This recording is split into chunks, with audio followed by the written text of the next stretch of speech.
If you were a kid in the 90s like I was, you would be hard-pressed to find someone of your age who hadn't heard of Robocop. This half-man, half-machine police officer who patrolled the crime-ridden streets of Detroit instantly captivated the minds of audiences worldwide. I feel that the original film represented a perfectly blended tale of technology, morality, family, and explored some seriously complex themes, like the meaning of being human. Here was Alex Murphy, a cyborg, who was more human than the evil corporate overlords who had created him. I found this to be a fascinating juxtaposition, and so did millions of others who were drawn to this franchise. However, over the years, despite its mass appeal, Robocop has been quite underrepresented in the media, in my opinion. Consequently, there were rumors of a brand new prequel Robocop television show in the works, after an interview by the original screenwriter Ed Neumeyer began to make the rounds. In today's video, I'll be discussing what happened to this ghost of a TV series, and the reason behind its quiet disappearance. So get ready, because, dead or alive, you're coming with me, as we investigate the mysterious disappearance of this Robocop prequel show. Let's begin.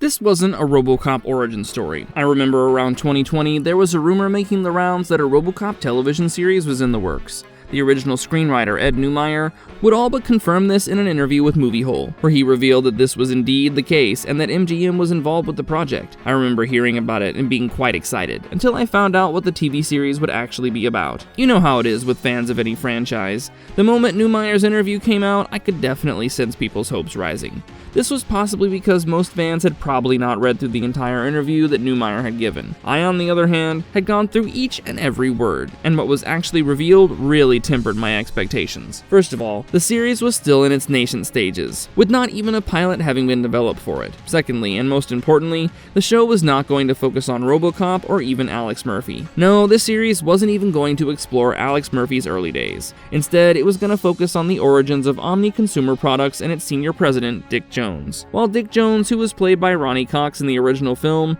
was undoubtedly one of the best villains of all time in my opinion, I wasn't sure if I wanted an entire show where he was the center of attention. Imagine a Robocop TV series that's not about Robocop himself. I think you can already begin to see why this TV series never truly materialized. That concept was always going to be a tough sell. As I was saying, the fact that this was supposed to be a Robocop show that was not about Murphy felt like it was always going to be a tough sell. In fact, I feel that it probably would have had an inverse effect, where the entire thing might have felt like a cash grab using the storied franchise's name. To be honest, this entire affair had the strange smell of corporate irony, and this would not have been the first time corporations used a popular IP to present a subpar product in order to make a quick buck. The entire irony of a greedy corporation making a TV show that focused on the rise of another corrupt corporation is really amusing to me.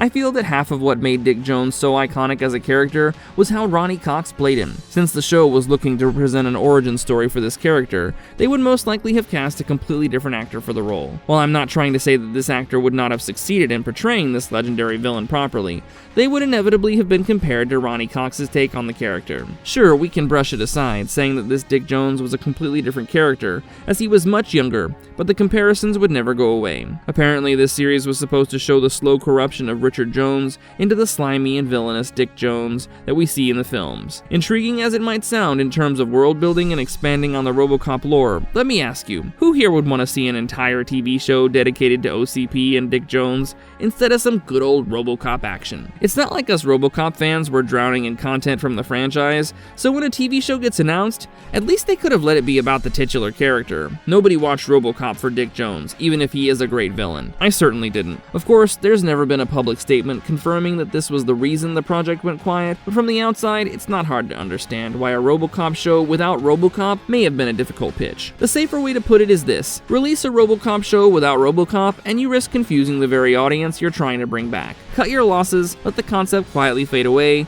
and most casual viewers will never even realize it was ever discussed in the first place. I'm sure you can guess which path history seems to have taken. It never really got past the maybe stage. As I mentioned earlier, I was as excited as the next Robocop fan who had read Neumeyer's interview, but although he had spoken about working on a show for MGM, there were several glaring ifs, buts, and maybes already present in it. Neumeyer had stated in his interview that MGM had not yet given a formal approval for the show, nor had they found the right partners for even the pilot. To me, it all felt a little too premature, especially the way Neumeyer announced it in his interview. For a man of such experience in the industry, he probably knew how early these things can be, But once the concept reached fans, expectations naturally started to rise. Not only did he talk about the show, he also gave away what the plot was going to be about. This, in my opinion, created a tricky situation, because it raised expectations among fans, while the project itself still sounded like it was nowhere near fully locked in. While this might be one possible reason the show never saw the light of day, I think it's also possible that they simply never got around to writing or packaging a compelling enough version of the concept for a pilot. I mean, whoever took on the gargantuan task of writing this show had to be good enough to create something that would spin fans' opinions regarding the concept of the plot a full 360 degrees. Looks like, in the end, they didn't publicly come up with anything that investors or partners were confident enough to push forward. Add to this the sheer budget it takes to create a TV show in this day and age. I mean, just look at the scale of the production value of something like Game of Thrones. TV shows now have effects and set pieces that rival some of the latest big-budget films, which makes the money men even more cautious when funding something that doesn't have a solid base behind it. I mean, Robocop as an IP is one of the storied franchises of all time, but if Newmeyer and company were hoping that that alone would carry the TV series, I think they were grossly mistaken. This is probably why, in my opinion, the show never really got past the maybe stage. And at the end of the day, this Robocop series ended up being something that was just a little bit more than a rumor. It vanished from people's memories without anyone really covering its quiet death, probably because public interest had already moved on to other things by then, along with the fact that MGM had been acquired by Amazon and other Robocop plans were being set in motion. A different Robocop series likely pushed this version aside. It would later be revealed in 2024 that there was indeed a Robocop series in the earliest stages of development, but it just wasn't the one that I had been talking about so far. It was announced in 2024 that Peter Oko, whose credits include shows such as Lodge 49, The Office, and Boston Legal, would be working as a writer, producer, and showrunner for Amazon MGM's actual attempt at capitalizing on this franchise. Meanwhile, we were also told that James Wan would be coming on board as an executive producer.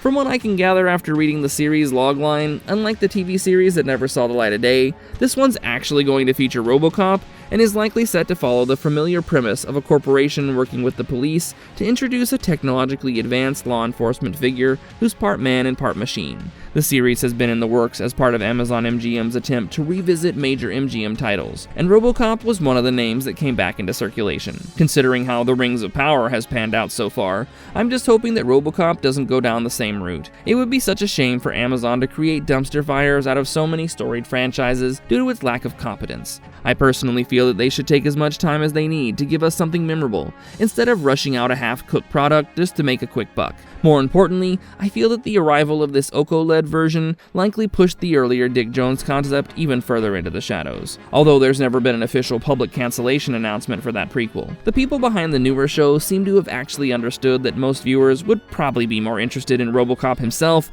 than in an origin story for the villain. I'm just surprised that the corpos were not as out of touch with reality as they usually are regarding these things. Unfortunately, for the 10 fans who are actually looking forward to the Dick Jones origin story, I guess I'll have to wait indefinitely. Somewhere out there, OCP is probably still calling that a strategic delay. I'd just like to end this video by saying that it's almost criminal that Robocop doesn't have as many offerings for its fans, considering the sheer size and nostalgia of the entire franchise. While the Fast and Furious franchise keeps returning again and again for some reason, the people who own the rights to Robocop have not pushed it with the same consistency. I mean, what else could be the reason other than that? It's not like there haven't been other Robocop TV shows before, or that they lack a blueprint to make things work. The last major Robocop movie came out in 2014, and the last live-action Robocop TV project, Robocop Prime Directives, came out in 2001. That's more than a decade without a major new screen offering for something as huge as this IP. Tell me, would you have liked this rumored TV show to have come out? For now though, it's time for me to say goodbye. I hope to see you soon in the next one. Until then, stay safe and stay marvelous.